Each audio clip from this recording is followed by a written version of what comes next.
رسوله الكريم أما بعد فأعوذ بالله من الشيطان الرجيم بسم اللہ الرحمن الرحیم۔ آج سورۃ المؤمنون اور سورۃ النور کی تلاوت ہوئی۔ الحمدللہ 18 پارے مکمل ہو گئے۔ سورۃ المؤمنون میں بالکل پہلے رکوع میں ایمان والوں کی صفات بیان کی گئی اور فرمایا کہ جن میں یہ صفات اور خوبیاں ہوں اولئک هم الوارثون الذین یرثون الفردوس هم فیہا خالدون۔ ان صفات کے مالک یہ جنت الفردوس کے مالک بنیں گے اور ہمیشہ اس میں رہیں گے۔ پھر اللہ تبارک و تعالیٰ نے انسان کی تخلیق کے تمام مرحلے بیان فرمائے۔ فرمایا کہ شروع میں انسان کی جو تخلیق ہوتی ہے وہ پانی کے قطرے سے ہوتی ہے، پھر یہ خون میں بدلتا ہے، پھر یہ بوٹی بنتا ہے، پھر یہ ہڈی بنتی ہے، اللہ پوری شکل بنا دیتے ہیں۔ 40 دن یہ ایک حالت میں رہتا ہے، تو یہ 4 مہینے میں پورا جسم تیار ہوتا ہے، پھر اس میں روح پڑ جاتی ہے۔ فتبارک اللہ احسن الخالقین۔ کیسی مبارک ذات ہے جس نے کیسا خوبصورت یہ انسان بنایا۔ پھر اس کے فائدے کے لیے اللہ تبارک و تعالیٰ نے کیسے کیسے درخت اور پھل پیدا کیے اور کیسے جانور پیدا کیے جن کا دودھ پیتا ہے، گوشت کھاتا ہے اور اس پہ سواریاں کرتا ہے۔ یہ سب اس رب کے دیے ہوئے انعامات ہیں۔ اس کے بعد اللہ تبارک و تعالیٰ نے حضرت نوح علیہ السلام کا واقعہ سنایا جو پیچھے سورہ ہود میں گزر چکا ہے، کہ ان کو کشتی بنانے کا حکم دیا اور اس میں جوڑا جوڑا سوار کرنے کا حکم دیا۔ ایمان والوں کی اللہ نے حفاظت فرمائی، باقی سب کو اللہ تعالیٰ نے ختم کر دیا۔ اس سورہ مؤمنون میں اللہ تبارک و تعالیٰ نے مشرکین سے فرمایا کہ سوالات کریں۔ یہ اللہ کی ذات کو بھی مانتے تھے اور اللہ کی صفات اور اللہ کی قدرت کو بھی مانتے تھے۔ ایسا نہیں ہے کہ مشرک اللہ کو نہیں مانتے تھے یا اللہ کی صفات کو نہیں مانتے تھے۔ فرمایا ان سے پوچھیں قل لمن الارض ومن فیہا ان کنتم تعلمون۔ بتاؤ یہ ساری کائنات اور اس میں جو کچھ ہے یہ کس کا ہے؟ اگر تمہیں علم ہے تو بتاؤ۔ سیقولون للہ۔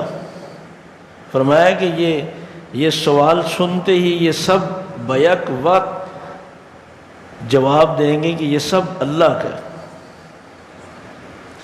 ساری کائنات اور اس میں جتنا کچھ ہے یہ سب اللہ کا۔ تو فقل افلا تذکرون۔ تو رسول اکرم صلی اللہ علیہ وسلم سے فرمایا کہ پھر ان سے پوچھیں پھر نصیحت کیوں نہیں پکڑتے، سمجھتے کیوں نہیں؟ جب اللہ کا ہے تو پھر اللہ کی کیوں نہیں مانتے؟ فرمایا کہ ان سے یہ پوچھیں قل من رب السماوات السبع اور رب العرش العظیم، یہ 7 آسمانوں کا اور عرش عظیم کا رب کون ہے؟ سیقولون للہ، یہ کہیں گے سب یہ اللہ مالک۔ تو فقل افلا تتقون۔ تو فرمایا کہ پھر ان سے پوچھو جب اتنا مانتے ہو تو پھر تم اللہ کی نافرمانی سے شرک سے بچتے کیوں نہیں؟ تیسرا سوال کیا قل من بیدہ ملکوت کل شیء وہو یجیر ولا یجار علیہ ان کنتم تعلمون سیقولون للہ۔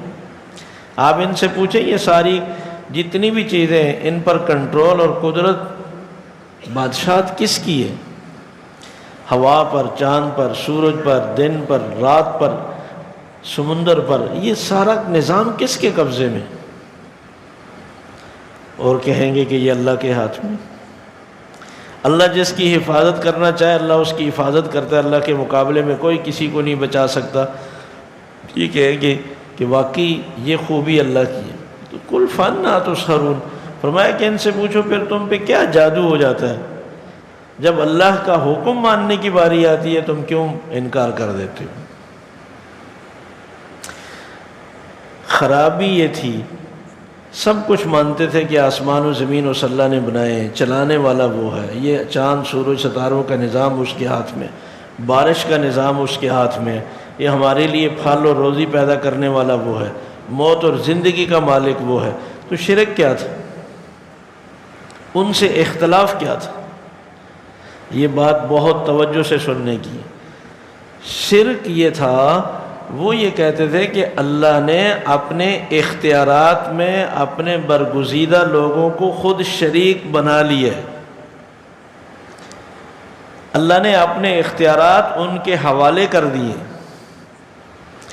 جیسے کسی کو اولاد دینے کا اختیار ہے، یہ اللہ نے کسی کے حوالے کی ہے۔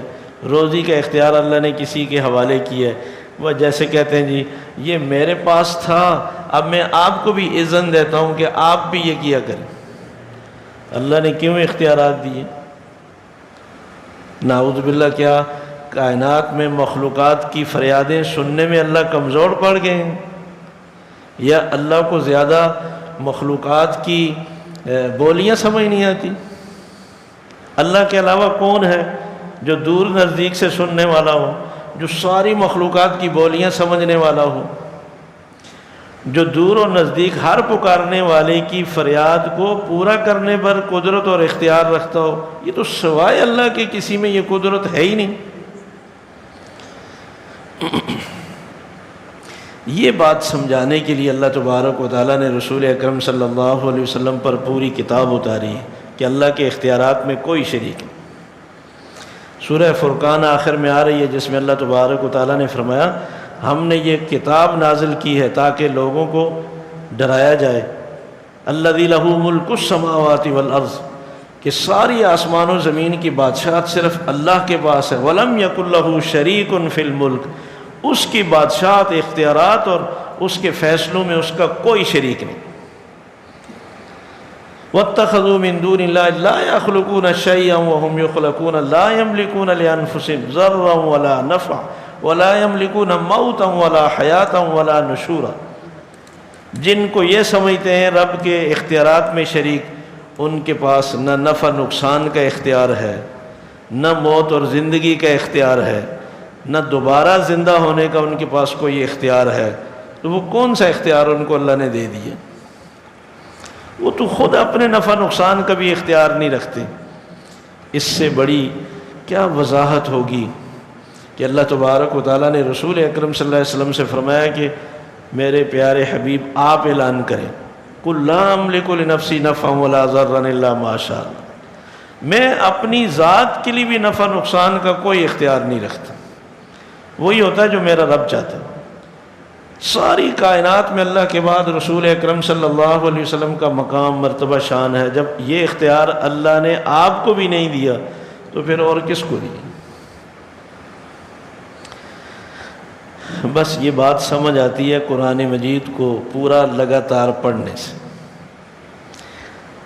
آخر اللہ تبارک و تعالیٰ نے یہ قرآن مجید کسی خاص مقصد کے لیے اتارا ہے نا، اس مقصد کو میں نے آج تک پوری زندگی میں نہیں پڑھا، یہ کتنا ظلم ہے، اور مجھے اس کا احساس بھی نہیں۔ اللہ ہمیں عمل کی توفیق نصیب فرمائے۔ فرمایا کہ اس کائنات میں سب اختیارات کا مالک وہی ہے۔ اگر کسی اور کے پاس بھی اختیارات ہوتے، نہ کوئی اور بھی الہ ہوتا، تو پھر اس کی چاہت ہوتی کہ یہ دنیا میں فیصلہ یوں ہونا چاہیے، اللہ کی چاہت ہوتی کہ یہ یوں ہونا چاہیے، تو یہ ساری کائنات کا نظام درم برم ہو جاتا۔ سبحانہ و تعالی عما یصفون، فرمایا تمہاری اس سوچ اور اس نظریے سے اللہ کی ذات بہت بلند و بالا ہے، پاک ہے، اس کا کوئی شریک نہیں۔ کائنات میں صرف اسی کی تدبیر چلتی ہے۔ یدبر الامر من السماء الى الارض، آسمانوں سے لے کر زمین تک سب تدبیریں اور فیصلے وہی کرتے، ساری کائنات کا نظام اس کے ہاتھ میں۔ فرمایا کہ جب آخرت میں سور پھونکا جائے گا، سارے دوبارہ زندہ ہو جائیں گے۔ اللہ تبارک و تعالیٰ اعمال کا وزن کریں گے، جن کے نیک اعمال زیادہ بھاری نکلے وہ تو کامیاب ہیں، جن کے نیک اعمال کم نکلے، ہلکے ہوئے، وہ مارے گے۔ اور پھر وہ اللہ کی بارگاہ میں کہیں گے غلبت علینا شقوتنا وکنا قوما ضالین، یہ ہماری بدبختی ہم پہ غالب آ گئی اور ہم ہی نے ظلم کیا، ہم گمراہ تھے، سیدھا راستہ چھوڑ کر غلط راستے کو اختیار کر لیا تھا۔ ان سے کہا جائے گا کہ تمہیں سمجھانے والا کوئی نہیں تھا، تمہیں کسی نے نہیں بتایا کہ تم غلط راستے پہ چل رہے ہو، تمہارا نظریہ عقیدہ غلط ہے۔ وہ کہیں گے سب بتایا سمجھایا بھی، ہمارے سامنے کئی دفعہ یہ بات آئی، مگر ہم نے ڈٹے رہے اسی غلط چیز پہ، پرواہ ہی نہیں کی کسی کی۔ اے اللہ اب تو اس عذاب سے ہمیں نجات دے دے، فَإِنْ عُدْنَا فَإِنَّا ظَالِمُونَ، اب اگر ہم نے اپنی اصلاح نہ کی نا، ہم ٹھیک نہ ہوئے، تو پھر ہم سے بڑا ظالم کوئی نہیں ہوگا۔ اتنی فریادوں کے بعد اللہ تبارک و تعالیٰ کی طرف سے جواب آئے گا، اخسئوا فیہا ولا تکلمون، دفع ہو جاؤ، مجھ سے بات نہیں کرنا۔ کتنا اللہ نے سمجھایا ہے، مثالیں دے دے کر سمجھایا، نبیوں کو بھیج کر سمجھایا، ایک ہی مسئلہ سمجھایا سارے انبیاء علیہ الصلوۃ، ایک اللہ کا تعارف کرایا، اللہ کی وحدانیت سمجھائی۔ سورہ انبیاء میں اللہ تبارک و تعالیٰ نے سارے نبیوں کی دعوت بتائی، سورہ ہود میں سارے نبیوں کی دعوت بتائی۔ پھر بھی اگر کوئی نہ سمجھے تو پھر اس کو واقعی اللہ کی طرف سے یہی جواب ملنا چاہیے کہ مجھ سے بات نہیں کرنا۔ اور اللہ تبارک و تعالیٰ نے شکوہ کیا، فرمایا تم ایک تو خود سیدھے کام نہیں کرتے تھے، سیدھے راستے پر نہیں چلتے تھے، میرے ماننے والوں کا تم مذاق اڑاتے تھے، تم ان پہ طنز کرتے تھے، اور تم اپنی آخرت بھول گئے تھے۔ آج میں نے تمہارے مذاق پر صبر کرنے کا ان کو اچھا بدلہ دیا، اور ان کو تو میں نے کامیاب کر دی۔ اور پھر اللہ تبارک و تعالیٰ فرمائیں گے اچھا یہ بتاؤ تم دنیا میں کتنا عرصہ ٹھہرے ہو؟ تو وہ کہیں گے ایک دن یا آدھا دن۔ یہ اللہ فرشتوں سے بھی پوچھ لیں، زیادہ مدت ہم نے نہیں گزاری دنیا میں۔ اللہ تبارک و تعالیٰ فرمائیں گے اِن لبثتم إِلَّا قَلِيلًا لَوْ أَنَّكُمْ كُنتُمْ تَعْلَمُونَ، ہاں یہ ہے تو صحیح کہ تم زیادہ عرصہ نہیں ٹھہرے، لیکن کاش یہ بات تمہیں دنیا میں سمجھ آتی کہ ہم نے دنیا میں تھوڑا رہنا۔ آخرت کی طویل زندگی کے مقابلے میں دنیا کی زندگی واقعی ایک دن یا آدھا دن لگے گی، اور یہ بہت تھوڑا وقت ہے، مگر ہم اس وقت اس لمبی زندگی کو بھولے ہوئے ہیں۔ کہتے ہیں اللہ مالک دیکھی جائے گی، اس مختصر سی زندگی کے لیے رات دن ایک کیا ہو، ہر ایک پر سوار ہے کہ میرے مستقبل کا کیا ہو، میرے مرنے کے بعد میرے بچوں کا کیا ہو۔ یہ کوئی نہیں سوچتا کہ میرے مرنے کے بعد میرا کیا ہوگا، میرے بچوں کے مرنے کے بعد میرے بچوں کا کیا ہوگا۔ ان بچوں کے اس مستقبل کا بھی خیال کرنا چاہیے۔ صرف دنیا کی زندگی کے لیے بچوں کے لیے سوچنا یہ بہت چھوٹی سوچ ہے۔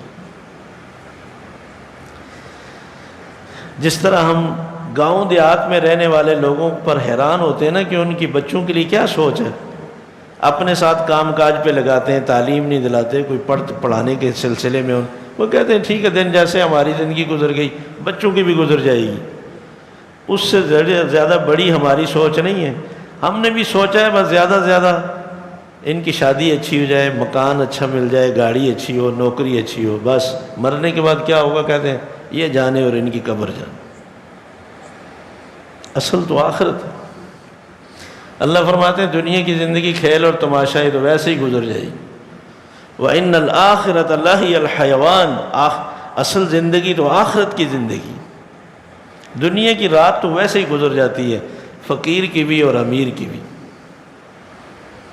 جس نے پیٹ بھر کر کھایا اس کا دن بھی گزر گیا، جو فاقے سے گزارا اس کا بھی دن گزر گیا، لیکن آخرت کا نہ دن گزرے گا نہ رات گزرے گی۔ اللہ ہمیں آخرت کی فکر اور تیاری کی توفیق نصیب فرمائے۔ سورہ نور میں اللہ تبارک و تعالیٰ نے 3 حدود بتائی ہیں۔ ایک تو فرمایا کہ جو لوگ زنا جیسا گناہ کریں تو 100 کوڑے ان کو سزا کے طور پر لگائے جائیں، اور فرمایا کہ بند کمرے میں نہیں کھلے میدان میں لگیں، سب لوگ اکٹھے ہوں دیکھیں تاکہ سب کو عبرت حاصل ہو۔ ہم تو گاڑیوں میں بٹھا کر ان کو گھماتے رہتے ہیں، کبھی لاہور میں، کبھی کراچی میں، کبھی اسلام آباد میں سیر ہو رہی۔ او بھائی لوگوں کے سامنے کھلے میدان میں کوڑے لگاؤ ایسوں کو جو معصوم بچوں کی زندگیوں سے کھیلتے ہیں، پھر دیکھیں آپ کوئی اس طرح کی حرکت کرے تو بولیں۔ اللہ نے فرمایا فَلَا تَأْخُذْكُمْ بِهِمَا رَأْفَةٌ فِي دِينِ اللَّهِ، مت ترس کھائیں ایسے ظالموں پر۔ دورا گناہ کرتے ہیں، ایک تو گناہ کرتے ہیں اور پھر بچوں کو قتل کر دیتے ہیں۔ جڑ سے یہ گناہ ختم ہو جائے گا اگر یہ سزا نافذ ہو۔ لوگ نیند میں گھبرا کر اٹھ جائیں گے اگر ان کے سامنے یہ سزا نافذ کی جائے۔ رسول اکرم صلی اللہ علیہ وسلم نے شادی شدہ لوگوں کو پتھر مار کے سنسار کر کے جان سے ختم کرنے کی سزا دی، اور یہ سزائیں نافذ ہوئی ہیں۔ اس سے معاشرے میں پھر ایک ہی جان جاتی ہے، سب کی جانیں محفوظ ہو جاتی ہیں۔ اور فرمایا جو خواہ کسی پہ تہمت لگائے نا تو 80 کوڑے لگائیں سب کے سامنے، پھر مجال ہے کہ کوئی کسی پہ تہمت لگائے گا۔ تیسری سزا فرمائی کہ جو شوہر اپنی بیوی پہ بار بار الزام لگائے اس سے بھی گواہ طلب کرے، اگر 4 گواہ نہ پیش کر سکے اس کو بھی سزا دیں۔ جو بیوی اپنے شوہر پر تہمت لگائے اس سے بھی 4 گواہ لیں، نہ گواہ دے سکے تو تہمت کی سزا 80 کوڑے لگے۔ صبح و شام اور کوئی کام ہی نہیں ہے آپس میں، یہ کوئی معمولی باتیں ہیں۔ فرمایا کہ اگر واقعتاً شوہر کہتا ہے کہ میں نے جو بات کہی ہے میں اس میں قسم اٹھاتا ہوں کہ میں 100% سچ کہتا ہوں، یا بیوی کہتی ہے کہ میں سچ کہتی ہوں، تو پھر اللہ تبارک و تعالیٰ نے پھر اس کا طریقہ بتایا۔ اس کو لعان کہتے ہیں شریعت کی اصطلاح میں۔ 5 قسمیں شوہر اٹھائے، اگر شوہر الزام لگا رہا ہے تو 5 قسمیں اٹھائے، 4 دفعہ کہے کہ اللہ کی قسم میں جو کہہ رہا ہوں سچ کہہ رہا ہوں، 5ویں مرتبہ کہے کہ اگر میں جھوٹ بولوں تو اللہ کی مجھ پہ لعنت ہو، اور پھر عورت سے کہا جائے تم قسمیں اٹھاؤ۔ 4 مرتبہ عورت کہے گی کہ یہ جھوٹ بولتا ہے قسم اٹھا کر کے، اور پھر 5ویں مرتبہ کہے اگر یہ سچ کہہ رہا ہو تو اللہ کا مجھ پہ غضب ہو۔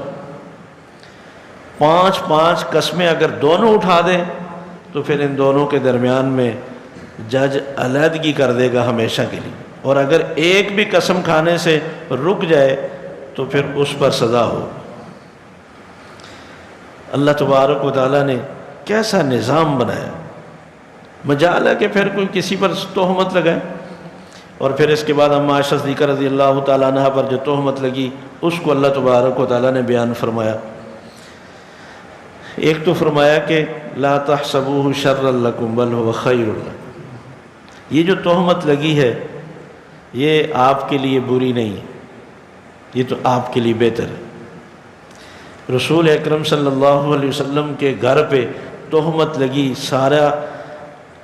سب ہل گئے تھے، لیکن اللہ فرما رہے ہیں یہ تمہارے لیے بہتر ہے۔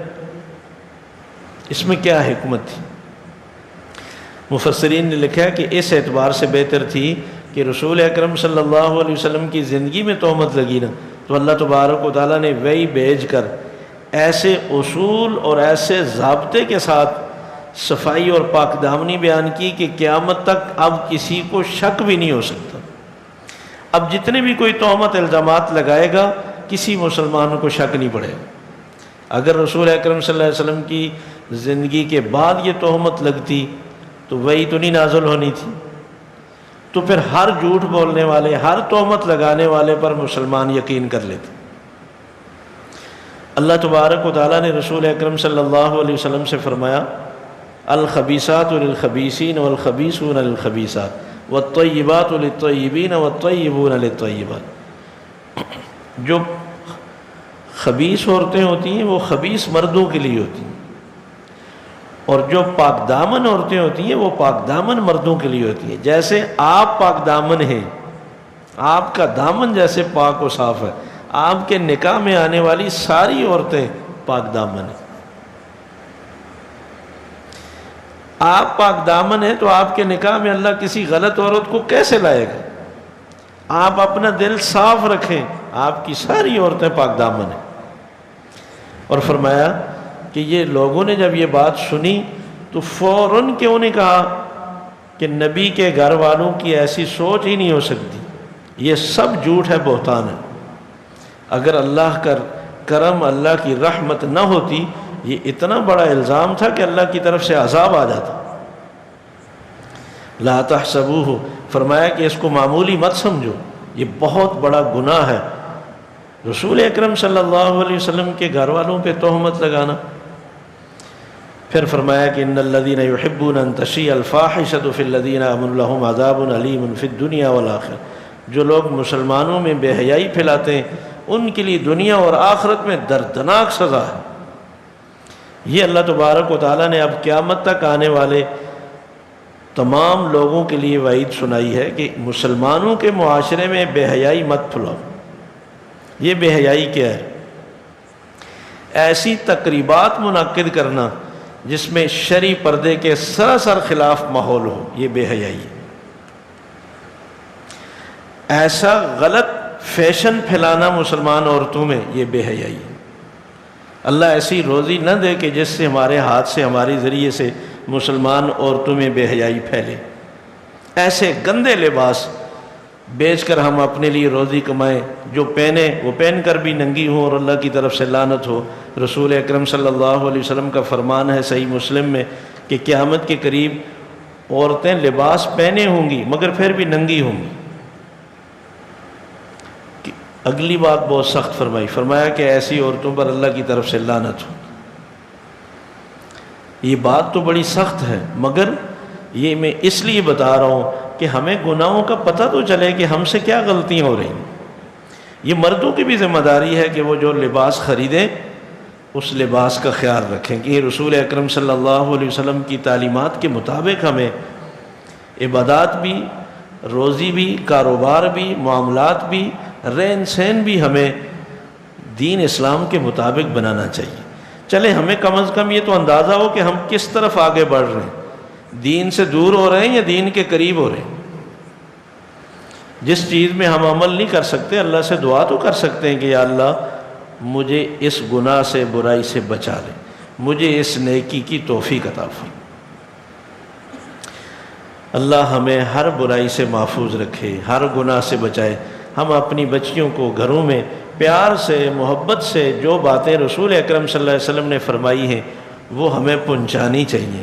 مجھے اندازہ ہے خواتین مردوں سے زیادہ دین پر، اللہ کے حکم پر عمل کرنے کے لیے وہ زیادہ جلدی آمادہ ہوتی ہیں، لیکن کاش ان تک اللہ کی بات پہنچے، رسول اکرم صلی اللہ علیہ وسلم کی نصیحت پہنچے۔ یہ کوتاہی ہماری ہے۔ حرم میں ایک دفعہ مجھے ایک عالم نے بڑا شرمندہ کیا۔ اس نے کہا یہ دیکھیں مصر کی خواتین آتی ہیں، ان کا لباس سر سے پاؤں تک، شام کی خواتین ہیں سر سے پاؤں تک ایک عبا میں ڈھکی ہوتی ہیں، اور کہنے لگے یہ دیکھو پاکستان کی یہ عورتیں گزر رہی ہیں اور ان کا لباس دیکھیں۔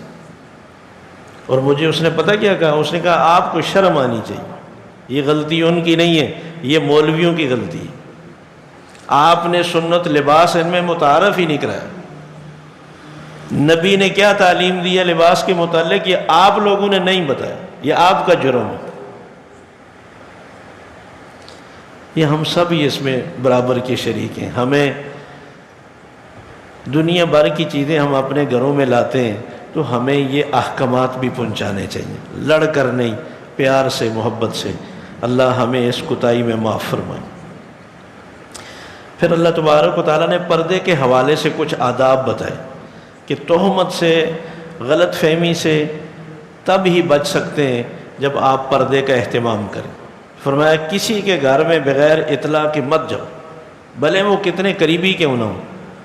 ایک صحابی نے سوال کیا کہ یا رسول اللہ اگر گھر میں صرف میری والدہ ہیں تب بھی میں اطلاع کر کے جاؤں گا، اجازت لوں پھر داخل ہوں؟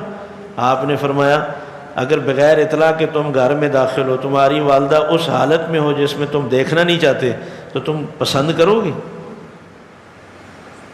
انہوں نے کہا نہیں۔ فرمایا تو پھر اسی لیے کہا گیا نا کہ پہلے آہٹ دو، دروازہ کھٹکھٹاؤ، اجازت مانگو، پھر اندر داخل۔ بہن ہے، بیوی ہے، مہمان عورت آئی ہے، دبے پاؤں اپنے گھر میں بھی داخل ہوئے، اندر جا کر جب پہنچے تو آگے مہمان اگر کوئی خاتون بیٹھی ہے، وہ تو قطعاً یہ مناسب نہیں سمجھتی کہ میں کوئی مجھے دیکھے، تو اس لیے اپنے گھر میں بھی آہٹ دے کر، اجازت لے کر، سلام کر کے داخل ہونا چاہیے۔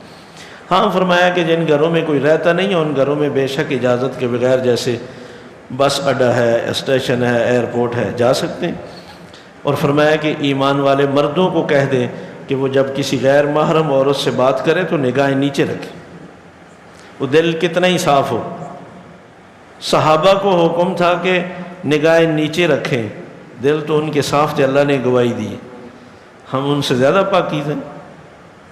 ایمان والی عورتوں کو فرمایا کہہ دیں کہ وہ اپنی نگاہیں نیچے رکھیں، نگاہوں کی حفاظت کریں، آنکھوں میں آنکھیں ڈال کر غیر محرم مرد کے ساتھ یا عورت کے ساتھ بات کرنی گناہ ہے۔ رسول اکرم صلی اللہ علیہ وسلم نے فرمایا بھولے سے اگر ایک دفعہ نظر پڑ جائے، نظر آپ ہٹا لیں۔ سبحان اللہ۔ پھر اللہ تبارک و تعالیٰ نے وہ سارے رشتے بتائے ہیں کہ جن کے سامنے عورت چہرہ کھول کے جا سکتی ہے۔ فرمایا اپنے والد، شوہر کے والد، بھانجا، بھتیجا، یا اسی طرح اپنے اولاد، اور اسی طرح وہ بچے جو بالکل جن میں عورتوں کی طرف کوئی رغبت نہیں ہوتی، یا عورتوں کے سامنے جا سکتی ہیں، لیکن اس کے علاوہ غیر محرموں کے سامنے بغیر نقاب اور بغیر حجاب کے جانا منع۔ ان عورتوں کے سامنے بھی فرمایا کہ مت جاؤ جو جا کر اپنے شوہروں کے سامنے یا غیر مردوں کے سامنے آپ کے پھر تعریفات کریں کہ وہ ایسی ہے، ایسی ہے، ایسی ہے۔ سبحان اللہ، بڑی احتیاط۔ فرمایا جب بچے بچیاں جوان ہو جائیں تو ان کی شادی کراؤ، بغیر شادی کے معاشرے میں رہنا اس سے بے حیائی پھیلتی۔ یہ اسلام میں پسندیدہ عمل نہیں ہے بغیر شادی کی زندگی گزارنا۔ فرمایا کہ اگر تمہیں رشتہ معقول مل جائے تو نکاح کرا دو، اللہ اپنے فضل سے ان کو مالدار بنا دے گا۔ ہم نے تو اتنی شرطیں لکھی ہوتی ہیں اور شرائط کے پورا ہوتے ہوتے بچے بوڑھے ہو جاتے ہیں، پھر رشتے ہی نہیں ملتے۔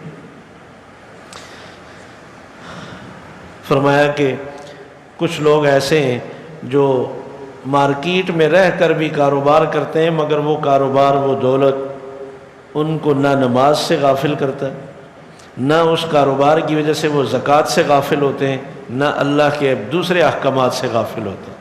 سبحان اللہ۔ یہ صحابہ کی تعریف کی اللہ تبارک و تعالیٰ کہ کاروبار میں رہتے ہوئے بھی ہمیشہ وہ اللہ کے احکامات کا خیال رکھتے ہیں۔ اور ہم تو پہلے تو کہتے ہیں روزگار نہیں، روزگار ملتا ہے تو پھر نماز نہیں، کہتے ہیں جی اب تو ٹائم ہی نہیں ملتا نماز کا۔ پہلے تو صاحب دعاؤں سے فارغ نہیں ہوتے، اللہ فرماتے ہیں لمبی لمبی دعائیں، اب تکلیف ختم ہوئی تو اب اللہ فرماتے ہیں ایسے لگتا ہے جیسے اس نے کبھی ہمیں یاد ہی نہیں کیا۔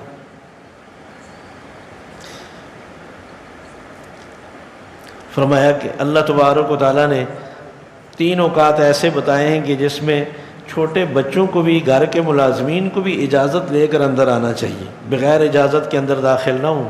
ایک تو فجر سے پہلے کا ٹائم ہے، دوسرا دوپہر کو جب آرام کرنے کا ٹائم ہوتا ہے اس ٹائم۔ اپنے گھر کے بچوں کو بھی سمجھایا ہو کہ گھر میں اندر کمرے میں بغیر اجازت کے نہ آئیں، اور رات عشاء کے بعد جب بچے بالغ ہو جائیں تو پھر ان کو بھی کہو دروازہ کھٹکھٹا کر اجازت لے کر اندر آیا کرو۔ بڑی عمر کی خواتین کو فرمایا کہ وہ جن کے اب نکاح کی کوئی امید نہیں ہے، بڑی عمر ہے، بڑھاپے میں، وہ اگر عبایا یا برقع یا بڑی چادر نہ بھی اوڑھیں ان کے لیے کوئی حرج نہیں، لیکن فرمایا وَإِن يَسْتَعْفِفْنَ خَيْرٌ لَهُنَّ، ایسے فیشن کر کے معاشرے میں محلے میں نہ نکلیں، یہ بھی اللہ کو پسند نہیں۔ لیکن اگر وہ بھی جوان عورتوں کی طرح برقع پہنے، بڑی چادر اوڑھیں، تو فرمایا یہ بہت اچھا ہے تاکہ دوسروں کے لیے بھی اچھا ماحول بنے۔ اس کے ساتھ فرمایا کہ اللہ تبارک و تعالیٰ نے اپنی توحید کی 3 دلیلیں پیش کی ہیں۔ فرمایا کہ کائنات میں، آسمان و زمین میں اس اللہ کی بادشاہت ہے، جتنے پرندے ہیں، جتنی چیزیں ہیں، سب اللہ کی عبادت کرتی ہیں اور اللہ سب کی عبادت کو سمجھتے ہیں۔ ایک انسان ہے جس کے پاس ٹائم نہیں ہے، ورنہ یہ سارے پرندے، ہر مخلوق اللہ کی عبادت کرتی اور کوئی غفلت نہیں برتتی اس میں۔